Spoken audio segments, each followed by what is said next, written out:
jogo para ele, é normal. Mas o ritmo de jogo para o jogador ele vai somente readquirir jogando, né? Mas o importante é que ele está totalmente recuperado da lesão dele e está à disposição. Okay. Next question from the Korean media. The white shirt in the second row. 한국의 연합뉴스입니다. 감독님께서 울산을 분석하셨을 텐데요. 첫 경기도 보셨을 겁니다. 감독님께서 보시기에 울산은 어떤 팀이라고 생각하시나요? 그리고 울산에서 특별히 아는 선수가 있는지도 궁금합니다. 경계할 선수가 있다면 누구인지 한번 말씀해 주세요. Bom, é lógico que nós assistimos o jogo, nós estudamos bastante o adversário, o Ulsan, da mesma forma que nós estudamos o Borussia. Eu acho que independente de conhecer bem o adversário ou não, e como eu te falei, nós estudamos sim, é um jogo importante, é um jogo difícil, onde as duas equipes têm chance de conseguir a classificação. Então a gente sabe que vai ser um jogo chato, um jogo que tem que ter a tranquilidade. Sabemos das dificuldades que a gente vai encontrar. Muita gente no início achou que Fluminense e Borussia iriam se classificar facilmente. Isso não existe mais no futebol. Então a gente sabe que nós vamos encontrar bastante dificuldades. Agora o objetivo do adversário é o mesmo objetivo do Fluminense. É buscar a vitória para continuar sonhando com a classificação. Next question over there. Fala, Renato. Bruno Cortes, TV Globo. Renato, o que você pode falar do tom da conversa com os jogadores falando para esse jogo com o Ulsan? Porque eu acho que o discurso depois do jogo com o Borussia, dos jogadores, eu acho que o seu também na coletiva, foi esse, assim, a gente tem que focar mais ainda no Ulsan, sabendo da responsabilidade, sabendo que a gente fez um jogaço com o Borussia, mas que não vai adiantar nada se a gente não conseguir vencer o Ulsan. Então, como é que foi o tom dessa conversa com os jogadores pensando no Ulsan? Você perguntou e respondeu tudo. Você foi perfeito. Nós já viramos a página, a gente sabe que nós fizemos uma estreia muito boa, mas de nada adianta se a gente não conseguir o resultado que nos interessa amanhã para a gente continuar sonhando com a classificação. A gente sabe que nós vamos encontrar dificuldades, como falei, muita gente acha que o Fluminense e o Borussia são os favoritos, mas o favoritismo a gente decide dentro do campo. O adversário também tem chance de conseguir a classificação. A coisa que eu mais foquei no meu grupo a partir do dia seguinte foi foco total, porque nós vamos encontrar dificuldades, o adversário também tem chance de conseguir a classificação. Então aquela belíssima estreia nossa não vai adiantar nada se a gente não conseguir o resultado que nos interessa. O nosso objetivo é conseguir a classificação, e para a gente conseguir a classificação a gente precisa estar vivo na última rodada. Para isso a gente vai jogar respeitando, como a gente respeita qualquer adversário, mas a gente vai jogar para ganhar. Vai buscar o resultado que nos interessa, que é a vitória, para ver o que a gente vai precisar sim na última rodada. Eu volto a repetir, é um jogo duro, um jogo difícil, com dificuldades, muita gente pode achar que não, mas eu vi outros jogos de outras chaves, e o primeiro jogo, o jogo foi fraco em alguns jogos, e no segundo jogo eu já vi um jogo bem mais difícil, não só para os brasileiros. Então a gente está atento a isso, nós estamos focados, a gente sabe das dificuldades, mas nós estudamos bem o nosso adversário e espero que tudo que eu passei para o grupo a gente possa colocar em campo amanhã e, como já te falei, conseguir o resultado que nos interessa, que é a vitória. Next question, the gentleman in the middle block on the second row. Renato, boa tarde. Vitor Lessa, Jornada Catel 1902. Você, depois da entrevista coletiva, você falou sobre ter um plano A, se esse plano A, por algum motivo, você entender que não for o melhor para aquele jogo, você pode utilizar o plano B. Isso falando de, eventualmente, começar com 3 volantes de origem, ou começar com Paulo Henrique Ganso. E aí eu queria saber se, como você vem fazendo mudanças táticas pontuais de acordo com o adversário, se hoje você tem esse plano A definido, se você encontrou nessa estrutura com 3 volantes um time mais equilibrado e pretende dar sequência a isso, ou continua avaliando, não tem essa definição de plano A, de plano B, se foi só a forma como você colocou?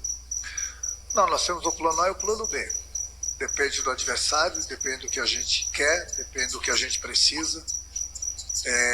A gente utiliza um desses dois planos. Quem tem um plano só não tem nenhum. Então a gente tem os dois planos. Qual dos planos que eu vou colocar em prática amanhã? Bom, aí somente na hora do jogo.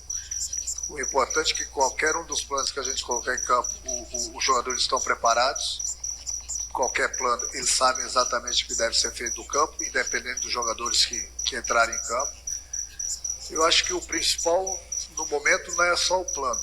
E sim, como já falei para o teu colega aí, ó, é o foco no trabalho, é o foco no adversário, para que a gente não seja surpreendido, porque o objetivo é a gente conseguir o resultado que nos interessa, para a gente, na última rodada, sim, saber o que a gente precisa, porque o nosso objetivo é conseguir a classificação para a próxima fase. Next question on the second row. Tudo bem, Renato? Beleza? Gugu, Casé TV. Renato, a gente está aqui para representar bastante o torcedor do Fluminense, atender os anseios aí do torcedor em redes sociais e tudo. E tem um torcedor que tem um jogador do clube que é muito querido pelo torcedor, né? O torcedor sempre pergunta muito a respeito do nosso maestro, do Paulo Henrique Ganso. E eu queria saber de você as condições que o Paulo Henrique Ganso se encontra, se ele está 100% pro jogo e tudo. Lógico, eu também não tenho intenção nenhuma de você revelar nada aqui, porque a gente é torcedor, a gente quer manter o mistério. Dizer que a gente confia demais em você, demais no grupo, mas sobretudo a gente queria saber a respeito do Paulo Henrique Ganso. Ele está 100%, ele está apto a jogar, e é isso. O Ganso faz parte do grupo, ele está 100% sim. Eu tenho conversado bastante com ele. É um jogador que acrescenta bastante dentro e fora do campo, é um dos líderes do grupo. Eu tenho trocado bastante ideias com ele. Ele entende algumas situações que ele não começa jogando, ele entende perfeitamente isso. E essas ideias que eu troco com ele são importantes. E ele tem grande chance de começar o jogo de amanhã, porque é um jogador, como todo mundo sabe, um jogador diferenciado. Mas é exatamente esse tipo de conversa que eu tenho com ele. Tem jogos e jogos para ele.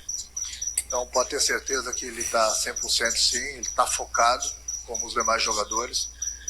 Eu acho que o mais importante de tudo é que quem entrar em campo amanhã sabe da responsabilidade, sabe do que a gente precisa, sabe do quanto vai ser difícil, mas o nosso sonho continua. A gente fez uma bela estreia, nós já viramos a página. A gente sabe que esse jogo agora também é importante porque o adversário também tem chance de conseguir a classificação, mas é um sonho que a gente tem. O primeiro objetivo é a gente conseguir a classificação. Então, para isso, a gente precisa de um bom resultado amanhã, para que nós estejamos vivíssimos na última rodada e sabendo o que a gente vai precisar. Next question is for the lady in the second row. Renato, boa tarde. Contra o Borussia, uma das dificuldades eram as bolas aéreas por causa da estatura, né, do time alemão. E esse Ulsan a gente conhece muito pouco.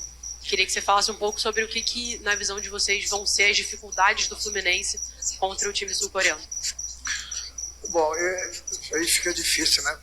Falar para vocês, porque a gente estudou bem, nós vimos o nosso adversário, estudamos bastante durante o vídeo, passei para os jogadores. A gente sabe dos pontos fortes do nosso adversário, mas também a gente sabe dos pontos fracos que eles têm. Então nós procuramos trabalhar em cima disso. A gente sabe que é um jogo complicado, é um jogo difícil para a gente, como vai ser para eles, porque, como eu falei, tanto o Fluminense como eles têm chance de conseguir a classificação. Então a gente vai procurar neutralizar as jogadas fortes que eles têm, da mesma forma que nós treinamos e jogamos diante do Borussia, e procurar tirar proveito, como todo time tem seus pontos fracos. Então eles também têm, e a gente procurou treinar bastante em cima disso, para que a gente possa tirar proveito durante os 90 minutos. One question for the Korean media in the end. 네, 스포츠 서울에서 온 기자입니다. 울산에도 브라질 선수들이 뛰고 있는데요. 그 브라질 선수들이 간수 선수라든지 또 치아고 실바에 대한 굉장히 또 존경심을 많이 표현을 합니다. 특히 그 치아고 실바 선수 같은 경우에는 많은 나이에도 여전히 좋은 기량을 유지하고 있고요. 또 1차전에서도 좋은 경기를 보여줬는데 감독님께서 보시기에 이렇게 많은 나이에도 아주 좋은 관리와 또 좋은 경기를 보여주는 어떤 원동력이 어디에 있다고 보십니까?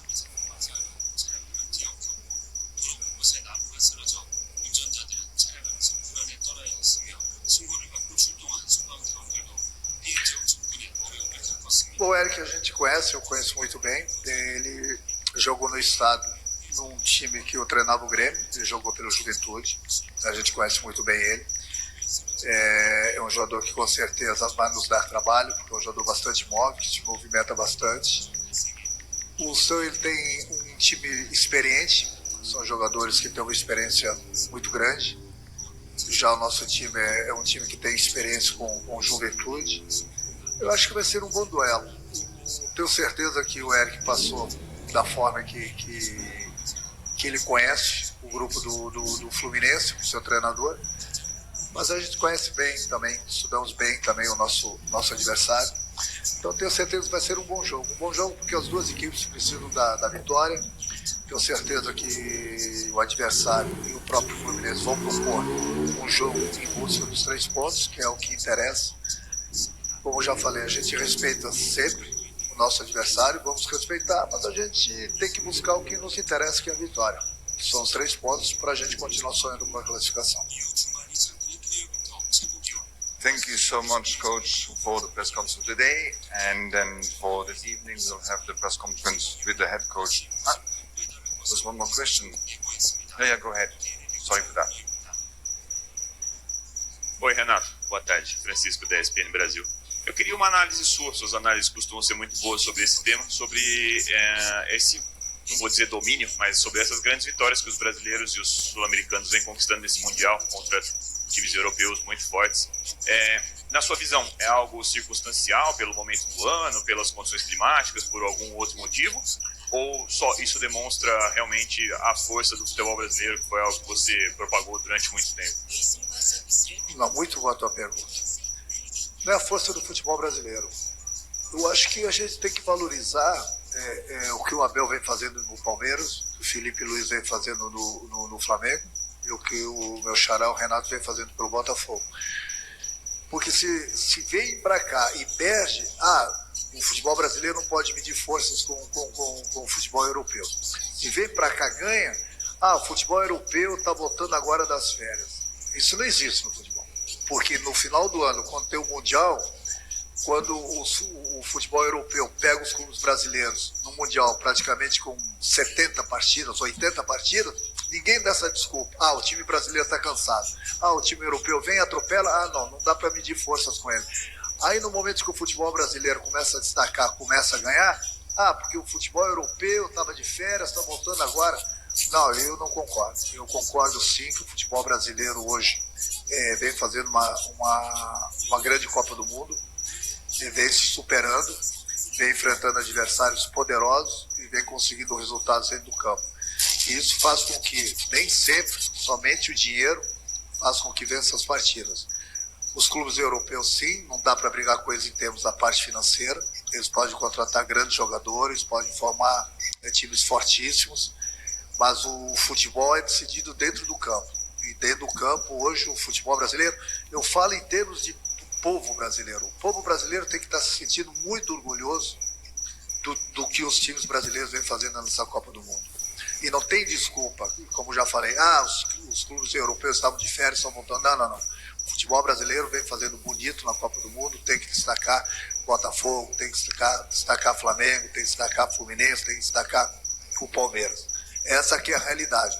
Quando muita gente acreditava que não iria acontecer isso, está acontecendo. Onde os clubes brasileiros vão chegar, bom, a gente não sabe. Mas no momento, os 4 clubes brasileiros estão de parabéns pelo que eles vêm fazendo na Copa do Mundo. Então, o vídeo é isso aí, galera. Valeu, obrigado por assistir até aqui.